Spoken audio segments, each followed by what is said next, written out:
Olá, paz a todos. Vamos à leitura de um texto bíblico para a reflexão. Encontramos na Epístola de Paulo aos Gálatas, no capítulo 6, o versículo 17. Está escrito assim: Desde agora ninguém me inquiete, porque trago no meu corpo as marcas do Senhor Jesus. Esse é o texto em que vamos refletir. Paulo falando aqui aos irmãos da Galácia, que ele trazia no seu corpo as marcas do Senhor Jesus. Ele, melhor do que ninguém, tornou-se um imitador do Senhor Jesus em todos os sentidos, e chamando aos irmãos da cidade de Éfeso, dizendo: sede meus imitadores, como eu de Cristo. E aqui aos Gálatas ele diz: ninguém me inquiete, porque eu trago no meu corpo as marcas de Cristo. Nós encontramos em Jesus, quando ele aqui esteve, na sua vida e ministério, as marcas que identificaram Jesus: a marca da obediência, a marca da prontidão, a marca da compaixão, a marca do sofrimento, a marca de demonstrar diante das pessoas como é que se deve servir e adorar a Deus. Então, em Jesus nós encontramos muitas marcas que ficaram estampadas e estão colocadas nas Escrituras para que nós possamos, ao ler e estudar a respeito da vida e ministério de Jesus, possamos então ter infundado na nossa vida estas marcas. Estas marcas não são feitas através de tatuagens, não. Estas marcas, elas são forjadas e feitas na nossa vida de maneira paulatina, dia a dia, na maneira em que nós nos identificamos em servir a Deus. Ele vai forjando na nossa vida e no nosso caráter e estabelecendo aquelas marcas que vão nos definir e identificar que nós estamos ligados ao Senhor Jesus Cristo. Era isto, com certeza, o que Paulo estava dizendo: trago no meu corpo as marcas do Senhor Jesus. Não eram marcas visíveis na pele humana, mas eram marcas que estavam estampada no caráter, na conduta, na sua maneira de ser e de agir, porque uma vez do encontro com Jesus, ele foi marcado pelo Senhor Jesus. E ele trazia consigo estas marcas do trabalho, da submissão, da obediência, da lealdade, da fidelidade, do sofrimento, da compaixão. Tudo isto nós encontramos também replicados na vida de Paulo, como um verdadeiro servo de Jesus Cristo e que procurou aqui representá-lo da melhor maneira que lhe foi possível, vivendo em todas as circunstâncias que lhe apareceram, fossem elas favoráveis ou desfavoráveis. Paulo, em momento algum, ele negou o nome do Senhor e abandonou o seu seguimento do Senhor Jesus. Em todo o tempo, ele permaneceu fiel. E isto foi acrescentando na vida dele estas marcas do Senhor Jesus. Era algo que ninguém poderia tirar dele, porque elas estavam entranhadas na sua vida. Marcaram profundamente a Paulo as marcas do Senhor Jesus. E por onde quer que ele fosse, ele podia dizer: ninguém me inquiete, eu trago no meu corpo as marcas do Senhor Jesus.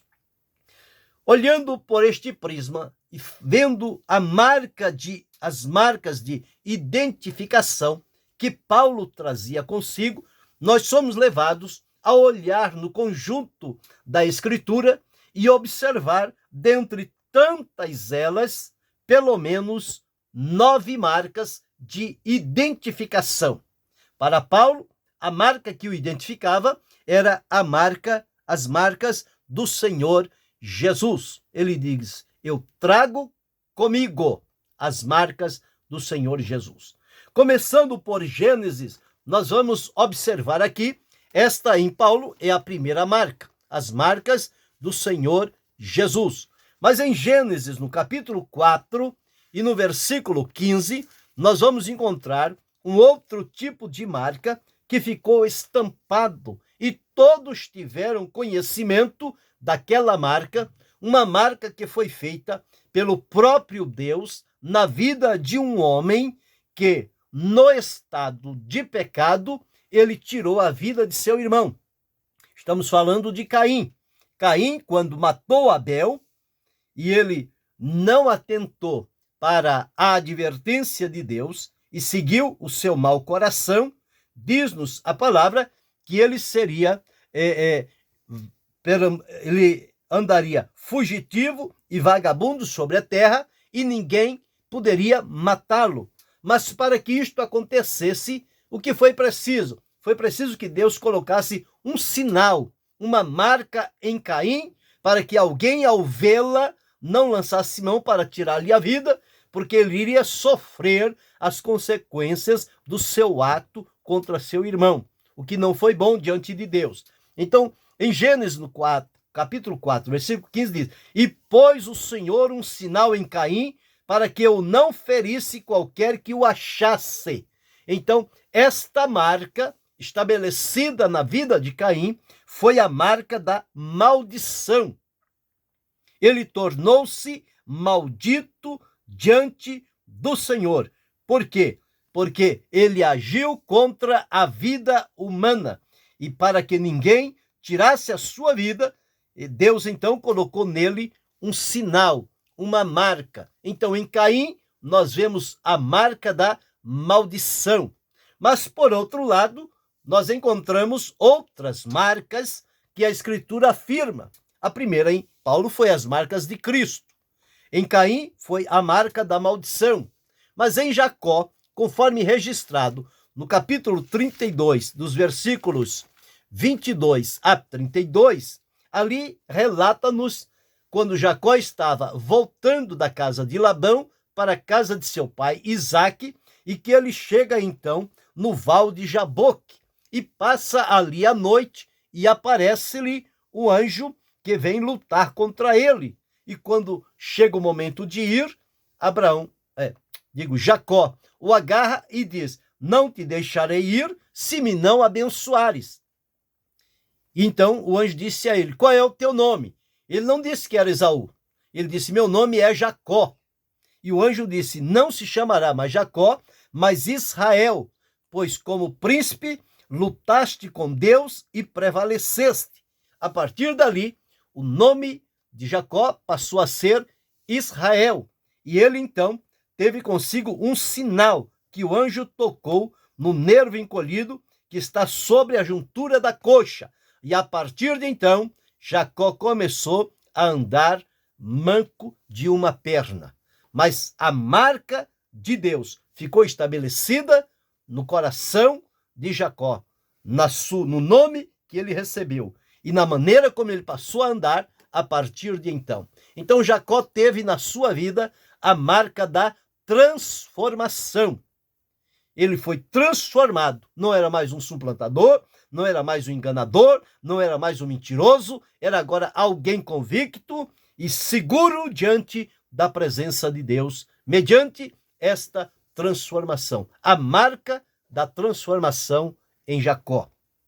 Quando olhamos em Êxodo, nós vamos encontrar ali falando sobre os escravos, aqueles que serviam a outros na condição de escravo, e chegava um momento em que o escravo ele tinha tanto amor por aqueles que estavam acima dele, que ele se colocava à disposição para servi-lo por toda a vida.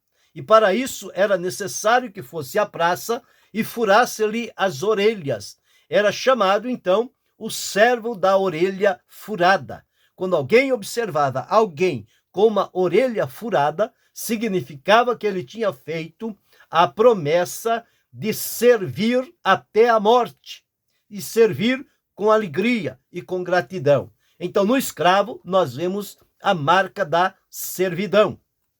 Esta é a quarta marca que vimos. A quinta marca nós vamos encontrar no profeta Isaías. Todos conhecemos aquela experiência que ele teve com Deus por ocasião da morte do rei Uzias. Quando o rei Uzias morre, ele diz: eu vi o Senhor assentado sobre um alto e sublime trono. O seu séquito enchia o templo. Os serafins estavam acima dele, e cada um tinha 2 asas, cada um tinha 6 asas. Com 2 cobriam os pés, com 2 cobriam o rosto, e com 2 asas voavam, e voavam em volta do trono, dizendo: Santo, Santo, Santo é o Senhor dos exércitos. Toda a terra está cheia da sua glória. Lá estava Isaías. Quando ele teve esta visão, ele disse: ai de mim, que vou perecendo, pois eu habito no meio de um povo de impuros lábios, e os meus olhos viram o rei. Eu sou um homem de lábios impuros e habito no meio de um povo de impuros lábios, e os meus olhos viram o rei, o Senhor dos exércitos.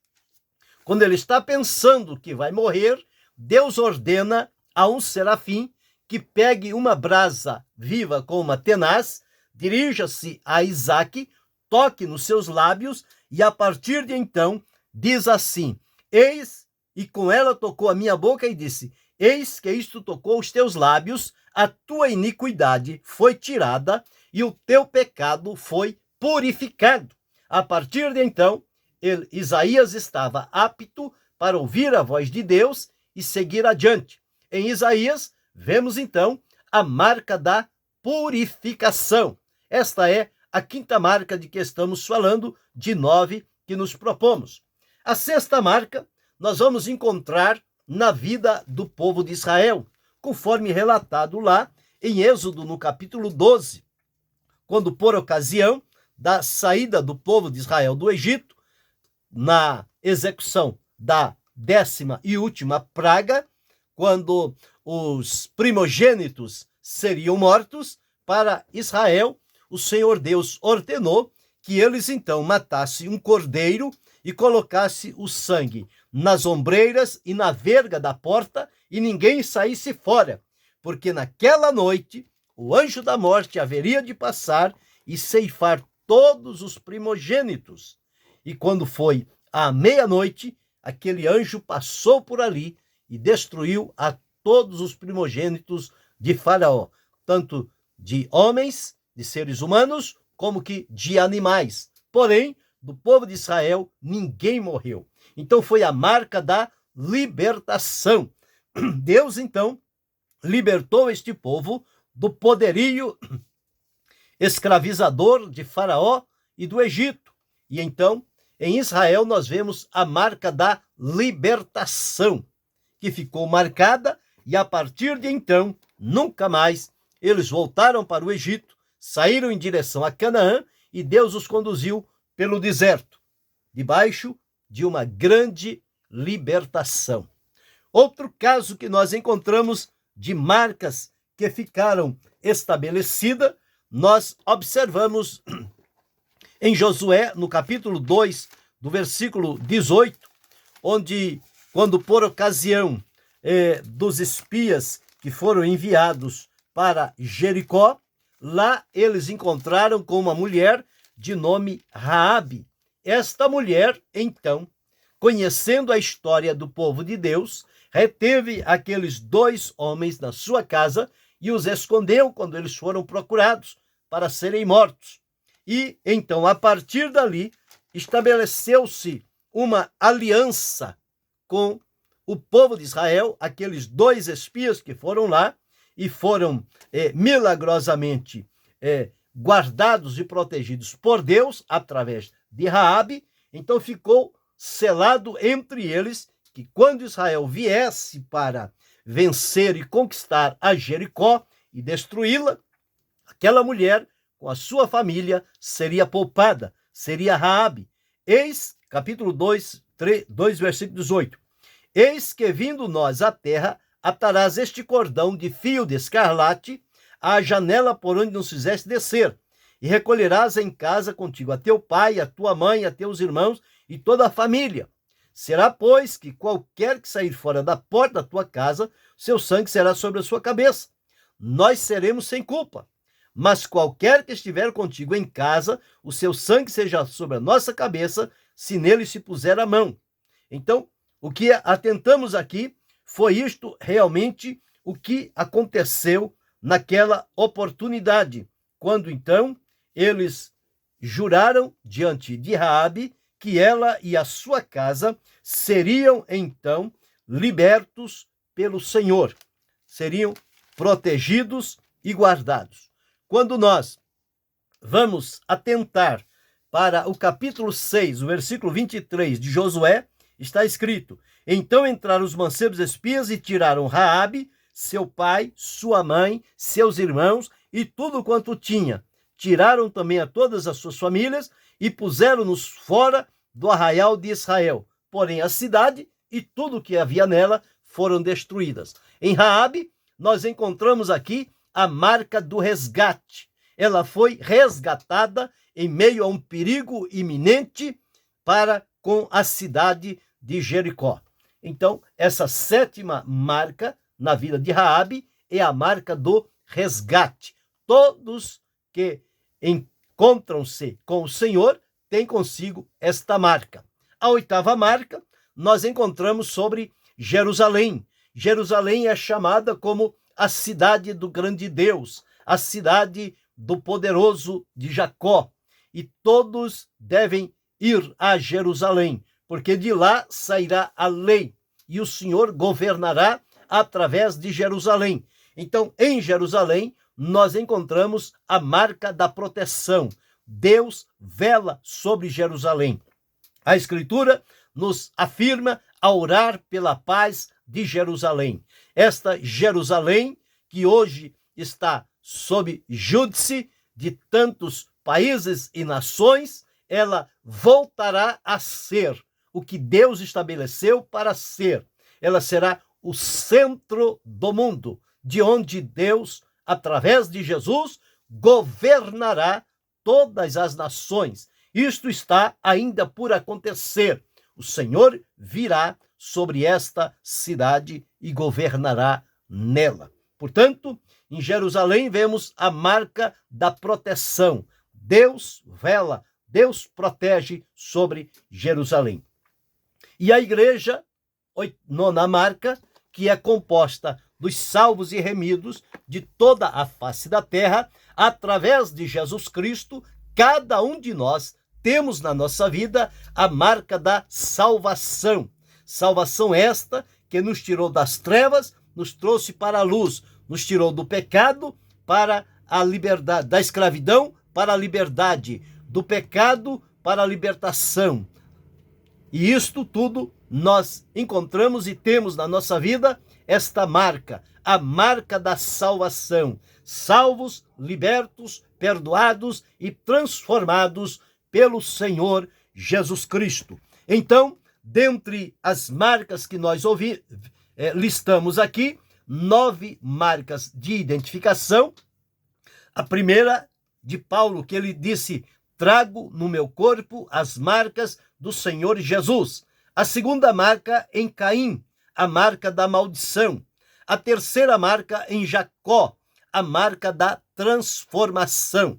A quarta marca do escravo, a marca da servidão. A quinta marca em Isaías, a marca da purificação. A sexta marca em Israel é a marca da libertação.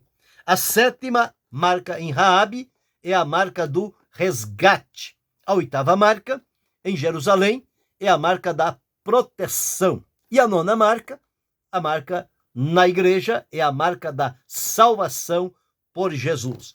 Então, que tenhamos na nossa vida estas marcas que são necessárias, com exceção a marca de Caim, que já não faz mais sentido na nossa vida. É a marca da maldição, é a marca da condenação.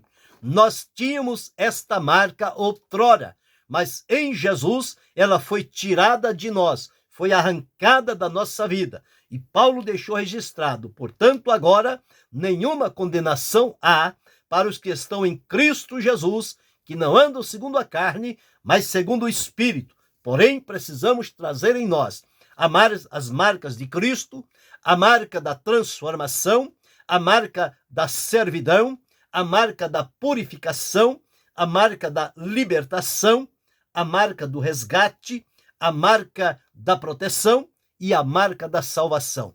Estas 8 marcas devem estar indeléveis na nossa vida. E nós, por onde quer que andemos ou passemos, que estas marcas possam ficar bem definidas diante das pessoas a quem servimos e a quem pertencemos. E este deve ser o prazer do nosso coração, termos a identificação diante do Senhor nosso Deus. Que possamos analisar e observar se estas marcas estão presentes na nossa vida. Se houver em nós qualquer outra marca do engano, da mentira, da maldição, da corrupção, da imoralidade, da amargura, da violência, todas estas marcas não devem fazer parte de quem serve ao Senhor Jesus Cristo.